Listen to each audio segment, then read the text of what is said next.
Welcome back to Yang Daily. I'll be your host, Alex Cheney, bringing you all the Yang news you need to live your life right. All right, it's been a while, hasn't it? Sorry for the choppy schedule, but we've got a long one today, including the big items that we missed over the weekend and late last week. I got you.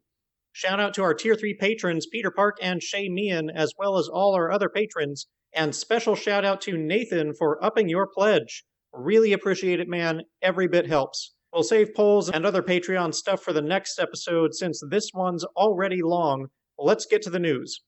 As you've probably heard, Trump has officially nominated Amy Coney Barrett to replace Ginsburg on the Supreme Court.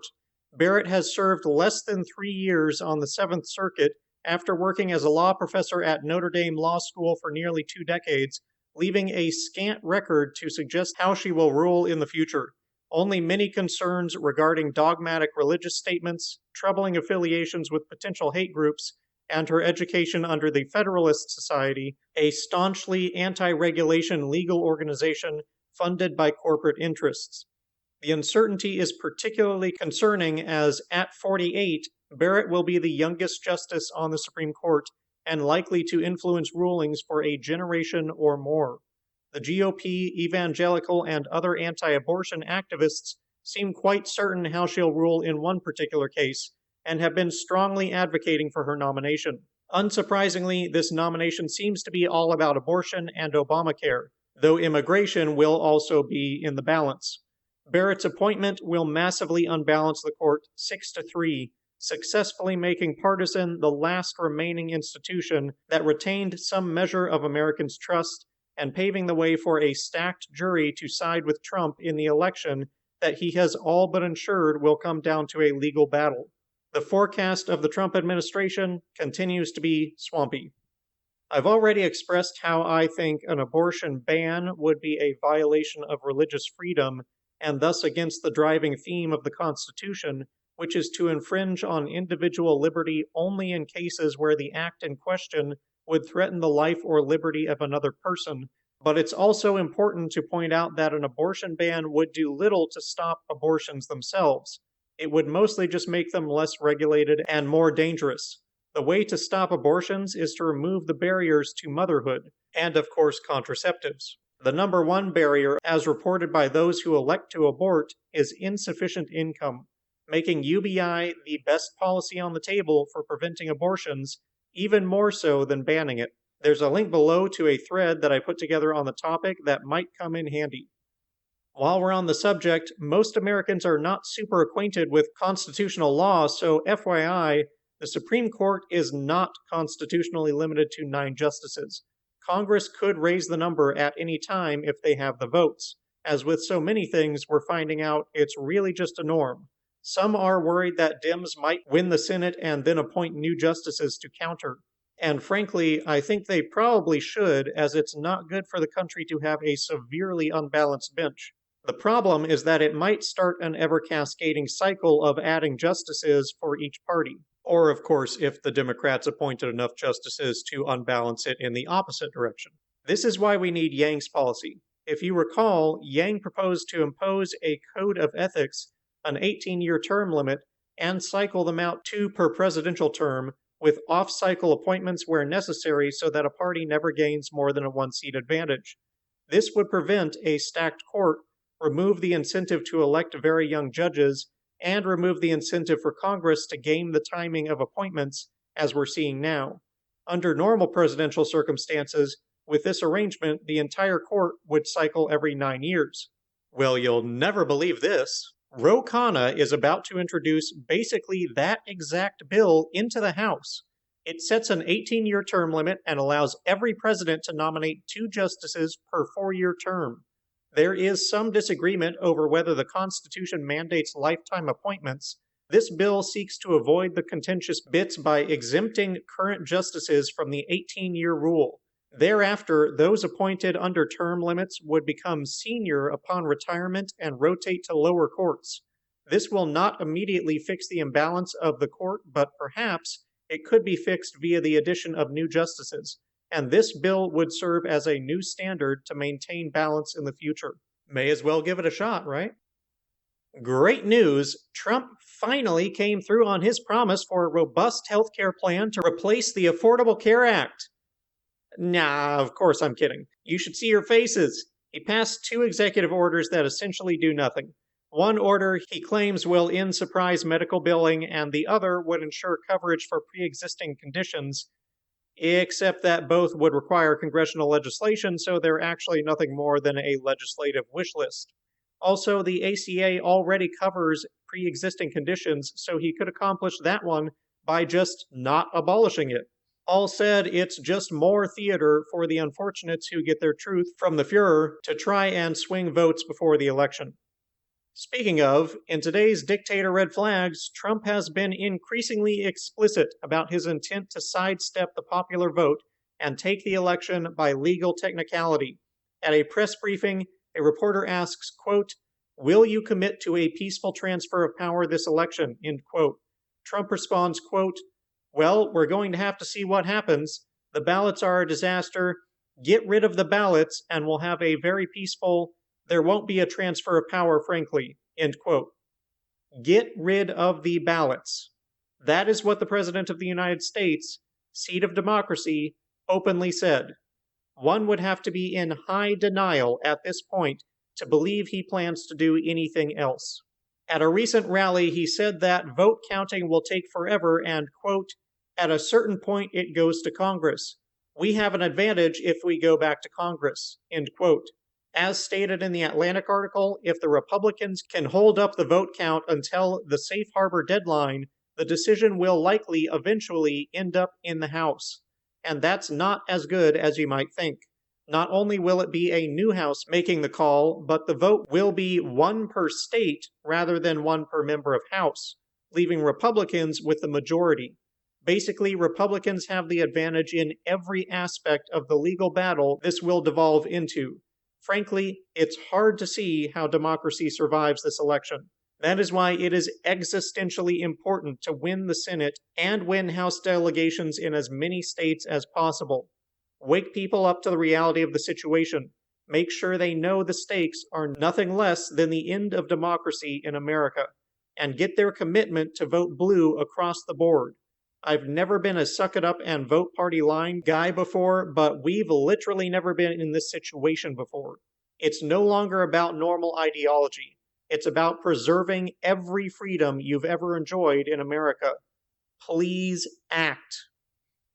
On a lighter note, if you haven't listened to Rio's conversation with Liam O'Mara on the Moving Forward podcast, you're missing out.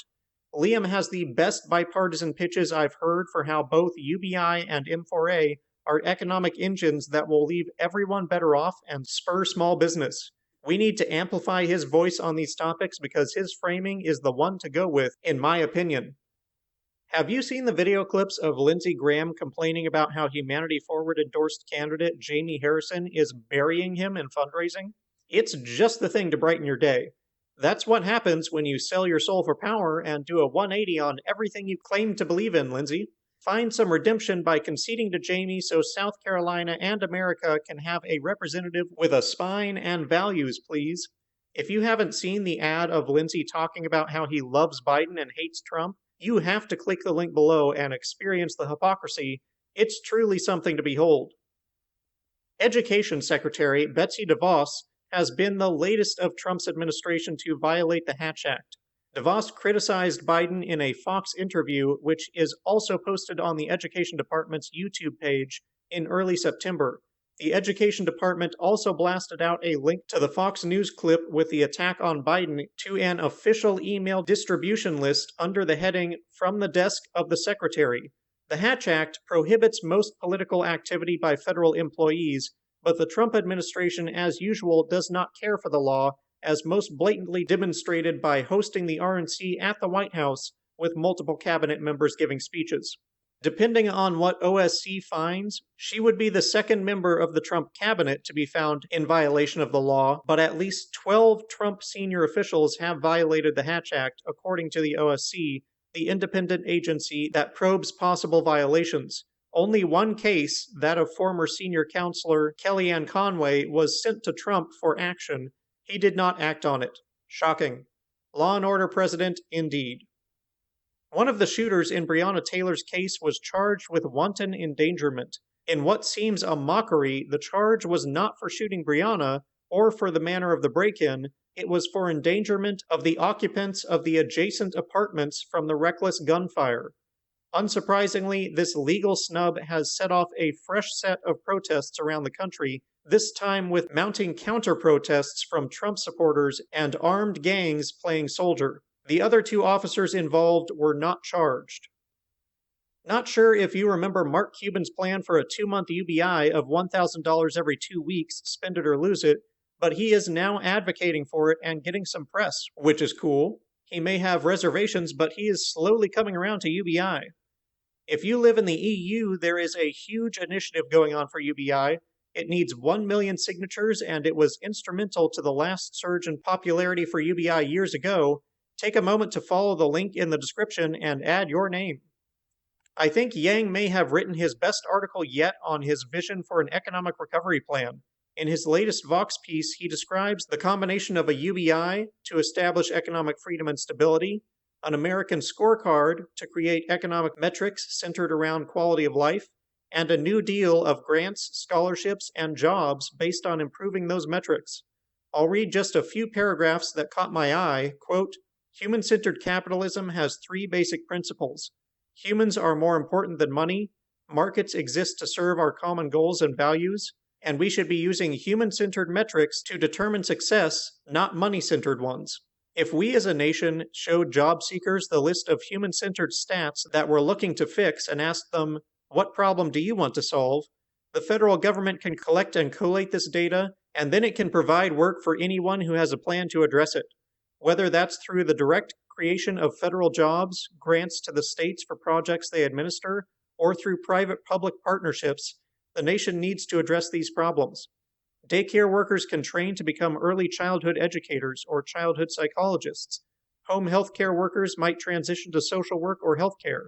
Our future architects and civil engineers could start by building homes for the homeless, and our next generation of Pulitzer Prize winners can start by covering local board meetings. After spending a year preventing wildfires in California, we might end up with an entire generation of park rangers and firefighters who fell in love with the job in this program. We could even create positions for people who have worked in these jobs for some time to mentor the next cohort.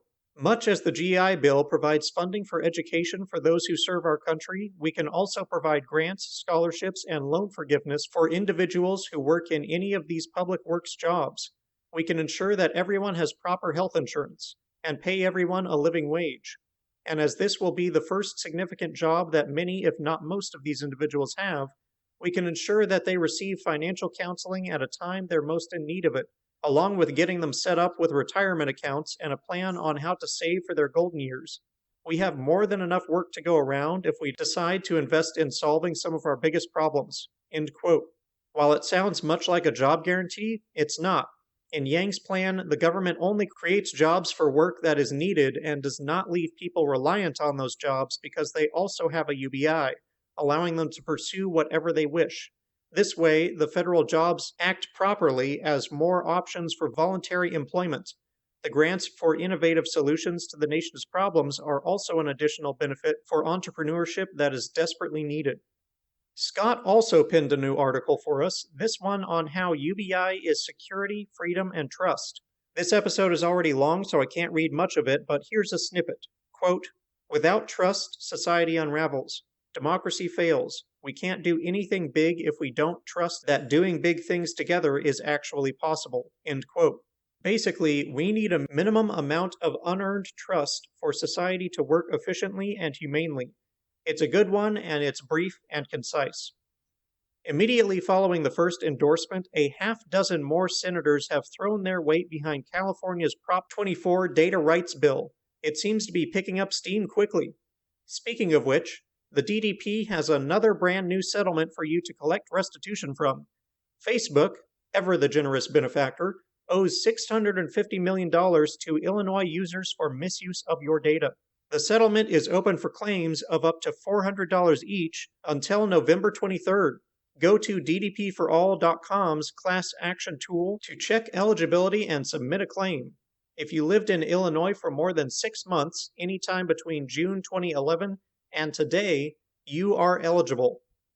Income Movement has put together a 2020 Year of Basic Income live stream featuring 25 of your favorite UBI leaders, from Andrew Yang to Andy Stern, Guy Standing, Scott Santens, Natalie Foster, various UBI candidates, Mayors Tubbs, Garcetti, Bottoms, and more.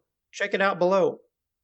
And finally, huge news from the UK.